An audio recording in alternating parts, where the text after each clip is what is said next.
አባላቱ አበ መንግስት ፌደራልን ካቢኔ ሚኒስትራት ብልጽግናንና ሾመ ዝቅጽል ዘሎ ንባዕሉ ብጌታቸው ረዳ ዝምራሕ ፍንጫል ውድብ ሕወሓት ኢሉ ዝገልጽ አካል ሎሚ ድማ ጉባኤ ነካይድ ዝብል ሰፊሕ ሓተታ ዘለዎ መግለፂ ወፂኡ ኣሎ። ሰላም ፍትዋት ተኸታተልቲ ምድላዋት ታርጌት ሚድያ መኸተ ከይገምገምኩ ንውሳነታት ውዕል ፕሪቶሪያ ንተግባራውነቶም አጽፊፈ ከይሰራሕኹ ፍጹም ጉባኤ ካይድን ኢሉ ሓንጊዱ ዝጸንሐ ንባዕሉ ፍንጫል ጉጅለ ሕወሓት ኢሉ ዝጽዋዕ አካል ነቲ ዘውፅኦ መግለጺ ቃል በቃል ብኸምዚ ስዕብ ናባኻትኩም ክነቕርብ ኢና ሓቢርኩምና ጽንሑ።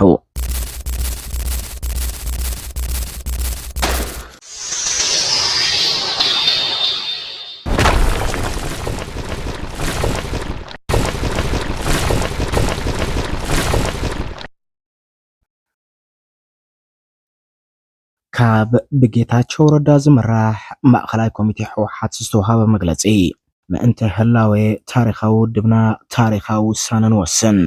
ዝኸበርካ ህዝቢ ትግራይ፣ ዝኸበርኩም አባላት ውድብና፣ ዝኸበርካ ጅግና ሰራዊትና፣ ዝኸበርኩም ኣብ ውሽጢ ዓድን ወፃእን እትርከቡ ደገፍቲ ቃልስና፣ ዝኸበርኩምን ዝኸበርክንን። ከምቲ ዝፍለጥ ብምኽንያት እቲ መበል 14 ጉባኤ እናተባህለ ዝጽዋዕ ውሱን ክፋል መሪሕነት ውድብ ሕወሓት አካይዶ ዝበሎ ዘይሕጋዊ ጉባኤ አበ ትግራይ ብሓፈሻ ኣብ ውድብና ሕወሓት ድማ ብፍላይ አበ ታሪኽ ዘይተርአየ ፍሉይ ፖለቲካዊ ኩነት ንኽውለድ ምኽንያት ኮይኑሎ ይብል። ቀድም ቀዳድም እዚ ጉጅለ ነቲ ጉባኤ ዝብሎ ንምክያድ እንትውስን ኣብ ውድብና ኣብ መላእ ህዝብና አበ ቀጻሊ ዕፃ ወለዶ ትግራይ ሓደገኛ ጽልዋን ውፅኢትን ከም ዝፈጥር ዝገመትናዮን ደምዲምና መርገጽ ዝወሰድናሎን እኳ እንተነበረ ሕዚ ኮንካ እንትርአ እንከሎውን ግን ብተግባር ሓቂ ምዃኑ ዘረጋገጸ ኮይኑሎ። ዞባኹም ዞባ ሙሉእ ዘይተሳተፈሉ ቁፅራን ዘይነዓቃ ወረዳታት ዘይተረኽባሉ ፍርቂ ሓይሊ ማእኸላይ ኮሚቴ ዝነፀጎ ቁፅፅር ኮሚሽንን ነባራትን ተተካእትን ማእኸላይ ኮሚቴ ዝተቃወምዎ ምስ መንግስት ፌደራልን ቦርድ መረፃን ክውዳእ ዝግብኦ ፖለቲካውን ሕጋውን ጉዳያት ዕልባት ኣብ ዘይረኽበሉ ብሓፈሻ መኸተብ ዘይተገምገመሉን ዝተማለአ ውድባውን ህዝባውን ተቐባልነት ዘይብሉ ብተብተብን ዲሞክራሲያዊ ብዝኾነ መንገድን ዝተገበረ ስለ ዝኾነ ምቅዋምና ዕርዩ ትኽክልን አበ ታሪኽ ካብ ሰራሕናዮም ተባዓት ፖለቲካዊ ቃልሲ ሓደ እዩ ይብል እቲ ብጌታቸው ረዳ ዝምራሕ ዝብል ንባዕሉ ከም ፍንጫል ውድብ ሕወሓት ገይሩ መግለፂ ዝሃበ አካል። እዚ ጉባኤ እዚ ዘምጽኦ መዘዝ ሕዚ ነቲ በዓል ነዊሕን ድሙቕን ታሪኽ ውድብናን አባላቱን ከፋፊሉ ኣብዛ ጸባብ መድረኽ ንዝተጣየሸ ሓስዩ ነቲ ጅግና ሰራዊትናን መሪሕነቱን ከፋፊሉ ህዝብና ተስፋ ሕይወቱ ንኽጽልመት ገይሩሎ ይብልቲ መግለጺ። እዚ ከመብዚ ታሪኻዊ ውድብ ዘለና መሪሕነት ብጣዕሚ የሕዝነናን የጉየናን። ብስምረትን ሓድነትን ቅምና ህዝብናን መሪሕነትናን ካብ ጽንታን መከራን ከነድሕኖ ብዘይምኽኣልና ዝስምዐና ሓዘን እውን ወሰን የብሉን። ማእኸላይ ኮሚቴና ኣብ ከምዚ ዝበለ ሕማቕ ኣጋጣሚ ጸሊም ታሪኽን ድማ ዘትዮ ኣሎ። መበገሲ ዘተ ማዕረ ማዕረቲ ብህልኽ ብድሕረት ድንቁርናን ዝተሰነየ ውሽጣዊ ጎነፅ ናይ ምልላይን ሕማቕ ባህልና መፈረራስን ምብትታንን ዝውድብ ዝምነን ደጋዊ ሓይሊ ምህላው ስዒቡ ድማ ደዊልካ ምሕሳብ የድልሊ ካብ ዝብል ዝብገስ እዩ።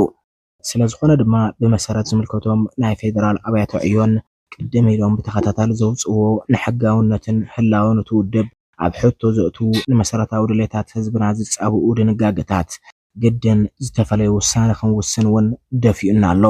እቲ ውሳነ ከምቲ ህዝብና ብተደጋጋሚ ዝሓተቶ ከምቲ ንዓና ሓዊሱ ቀሊል ዘይበሃል ሓይሊ ውድብና ዝጠለቦ ምእንተቲ ዝኣመናሉ ህዝብና ክንብል ፍላይ ድማ ቦርድ መረፃ ኢትዮጵያ በቲ ዝሓዞ መርገፅን ኣብ ልዕሊ ትውድብ ንኽፍጽሞ ዝፀሓፎ መግለፅን ቅድሚ ምፍጻሙ ንዝተውሃበ ናይ ግዜ ገደብ ቅድሚ ውቅዑን ሕግን ስርዓትን ብዝፈቐዶ ስምምዕነት ፕሪቶሪያ ብዘቐመጦ መላእ ኣባል ውድብ ህዝባውያን ሓርነት ትግራይን ህዝብናን ብዘሳትፍ መንገዲ ጉባኤ ንምክያድ ዝብል ውሳነ ወሲና ኣለና።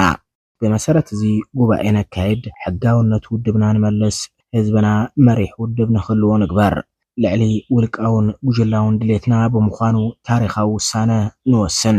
ንሕና ናይ ቃልሲ ኣንፈት ነፂርና ግን ድማ ኣፈላላይና ንጎኒ ገዲፍና መድረኽ ዝጠልቦ ታሪኻዊ ውሳነ ብምውሳን ውድብና ይጽበዮ ካብ ዘሎ ናይ ጥፍኣት ሓደጋ ንምውሓስ ዘለና ድሌትን ቆራጽነትን በዚህ መንገድ ዜና ሓበርና መላእ ብሄራዊ ዓቕምና ተጠቒምና ስምምዕነት ፕሪቶርያ ንኽፍጸም ትግራይ ናብ ዝነበራ ብራኽ ንኽንወስድ ፃውዒትና ነቕርብ።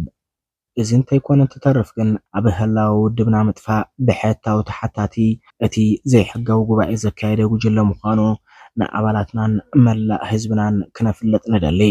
ዘለኣለማዊ ዝኽሪ ንጀጋኑ ሰማዕታትና ማእኸላይ ኮሚቴ ሕወሓት 9 ሚያዝያ 2017 ዓ.ም እምበኣርከስ ፍትዋት ተኸታተልቲ ምድላዋት ታርጌት ሚድያ እቲ ንባዕሉ ጌታቸው ረዳ ዝምራሕ ዝብል ፍንጫል ውድብ ሕወሓት መግለፂ ዝሃበ ኣካል ብመገዲ ኣክቲቪስታት ኣቢሉ ንዝሃቦ መግለፂ ብኸምዚ መልክዑ ናባኻትኩም ኣቕሪብና ኣብዚ ምድላው ንዘለወኩም ሓሳብ ርእይቶ ኣብ ኮሜንት ቦክስ ኣቕምጡልና ብምባል ናይ ሎሚ ምድላውና ኣብዚ ኢና ክንዛዝም። ሰላም።